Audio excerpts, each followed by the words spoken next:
নমস্কাৰ মই ৰিম্পী আজি আপোনালোকৰ মাজলৈ এটা ভিডিঅ' লৈ আহিবলৈ ওলাইছোঁ। আচলতে ইয়াত দেখিছেনে মই গৈছিলোঁ জেঠাইহঁতৰ ঘৰলৈ আৰু জেঠাই ঘৰত বহি থাকোঁতে ইহঁত দুজনীৰ নাচকেইটা দেখি মানে মোৰ মন গ'ল এটা ভিডিঅ' কৰি ৰাখিবলৈ আৰু সেয়েহে ভিডিঅ' আকাৰে আপোনালোকৰ মাজলৈ প্ৰেৰণ কৰিবলৈ বিচাৰিছোঁ। আৰু ইয়াত দেখিছেনে আমাৰ নাচনী কেইজনীক।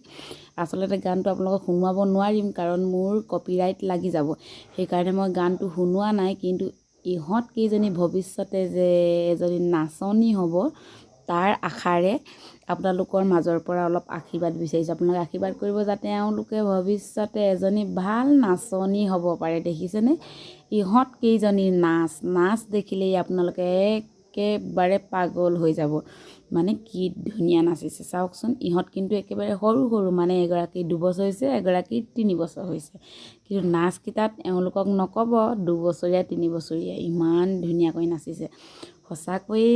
আৰু এটা কি কথা জানেনে, বহি বহি একেবাৰে আমনি লাগি গৈছে, সেইকাৰণে ভাবিলোঁ এওঁলোকক নাচিবলৈ গানটো লগাই দিলে আৰু ধুমাধুম নাচি আছে। আৰু আজি বিশেষকৈ ফুৰিবলৈ গৈছোঁ, আজিতো দেৱালী হয়, সেইকাৰণে ফুৰিবলৈ তেওঁলোকৰ ঘৰলৈ গৈছোঁ আৰু অলপ কাম আছিল সেইকাৰণেও গৈছিলোঁ।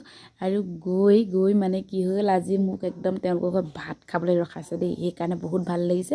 কাৰোবাৰ ঘৰত ভাত খাবলৈ যদি ৰখায় সঁচাকৈয়ে বহুত ভাল লাগে। মানে কি হ'ল, সদায় নিজে বনোৱা ভাত কিমাননো খাব হয়নে, সেইকাৰণে তেওঁলোকৰ ঘৰত ভাত খাবলৈ ৰখাইছে। আজি ভাত খাম, কিন্তু আপোনালোকক ভাত খোৱা দৃশ্য মই কেতিয়াও নেদেখাওঁ, মানে দেখুৱাবলৈ অলপ আৰু অসুবিধা হ'ল, সেইকাৰণে আপোনালোকক নেদেখুৱাওঁ। আৰু নাচ চাই কিনে আপোনালোকে ক'ব কিন্তু দেই। এইবাৰ দেৱালী কিন্তু বহুত ধুমধামেৰেই পতা নিচিনা হৈছে। ধুমধাম নহয় কিন্তু অলপ কিবা কিবি আনিছোঁ। আৰু এইফালে আহিলে আমাৰ পাণজিতৰ মাকৰ লগত সমানে দুইজনী লাগি গৈছোঁ কলগছ জ্বলাবলৈ। প্ৰথমতে নজ্বলিছিল জানেনে বাৰু, একদম পূৰা খুচৰি মুচৰি একেবাৰে জ্বলাই মেলি ল'লোঁ। আৰু চাওকচোন কি ধুনীয়াকৈ হৈছে, একদম পোহৰ চবফালে।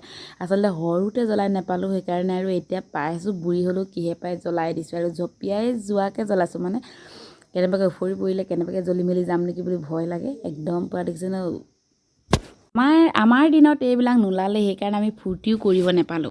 আগতে আমাৰ দেৱালী বুলি ক'লে ভালো লাগে আৰু বেয়াও লাগে। মানে এনেকৈ ফটকা যেতিয়া ফুটে নহয় তেতিয়া বহুতেই ভয় লাগে, কিন্তু আজিকালি ল'ৰাবিলাক তেনেকুৱা নহয়। আৰু এইডাল জ্বলাবৰ কাৰণে চাওকচোন, একদমেই মানে গোটেই 3টাই বেৰি ল'লোঁ। আৰু এইফালে আমাৰ পাণজিতৰ মাকে পূৰা তেওঁ মানে আমাক উপদেশ দি আছে।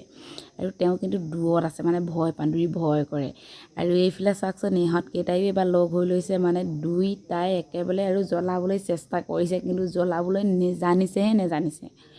অৱশেষত তেওঁলোকে ইহঁত দুটাই জ্বলাই ল'ব পাৰিলে। আৰু ইয়াত জ্বলাই লৈ পূৰা ঘূৰাব লাগিছে, মানে পাণজিত একেবাৰে একদম মানে সি একান্ত মানে। আৰু এইফালে দুটা সমানে ঘূৰাইছে, মানে ইহঁতকেইটা আজি কি হ'ল, পিঞ্চি আমাৰ ঘৰত নাই। পিঞ্চি আজি পেহীয়েকৰ ঘৰলৈ গৈছে আৰু সিহঁতৰ ঘৰলৈ বুলি দি পঠিওৱা হৈ গ'ল। আৰু সিহঁতে যি কৰিছে নাজানো, কিন্তু আজি পিঞ্চি নাই, সঁচাকৈ বৰ বেয়া লাগিছে। আৰু এইফালে চাওক, ছোৱালীয়ে ল'বলৈ ভয় খাইছে আৰু বাপেকে সমানে ঘূৰাই একদম তাইক খেলাব লাগিছে। মানে তাইক অলপ ভয়টো ভাঙা হৈছে, আৰু তাই অলপ ভয়টো এইবাৰ ভাঙিছে যোৱাবাৰতকৈও। আৰু এইফালে চাওক, বাপেক পুতেক দুটা সমানে লাগিছে। আৰু এইডাল কি জানো বৰ দীঘল কিবা এডাল আহিলে, আৰু এইফালে এনেকৈ জ্বলাই দিছে আৰু জ্বলি গৈছে। এইবাৰ প্ৰথম দেখিছোঁ এইডাল কিবা পেঞ্চিলডালৰ গতে দীঘল, মানে কাঠ পেঞ্চিলৰ নিচিনা দীঘল, আৰু তাতে কিবা খাৰ চাৰ সোমাই আছে আৰু এনেকৈ জ্বলে। এইবিলাকৰ নাম নজনাকৈ দেৱালী এইবাৰ ধুনীয়াকৈ ধুমধামেৰে পাতিলোঁ। আৰু কি হয় জানেনে, আমি অকল নামবিলাক কি জানো, অকল ফটকা নামহে জানো। অকল ফটকা নাম অকল এটাই জানো, লক্ষী ফটকা। আৰু পাছে শুনিলোঁ বোলে বম ফটকা, আলু ফটকা। আমি লক্ষী ফটকাটো একদম ভালকৈ চিনি পাওঁ, আৰু বাকী এইবিলাক একো ভালদৰে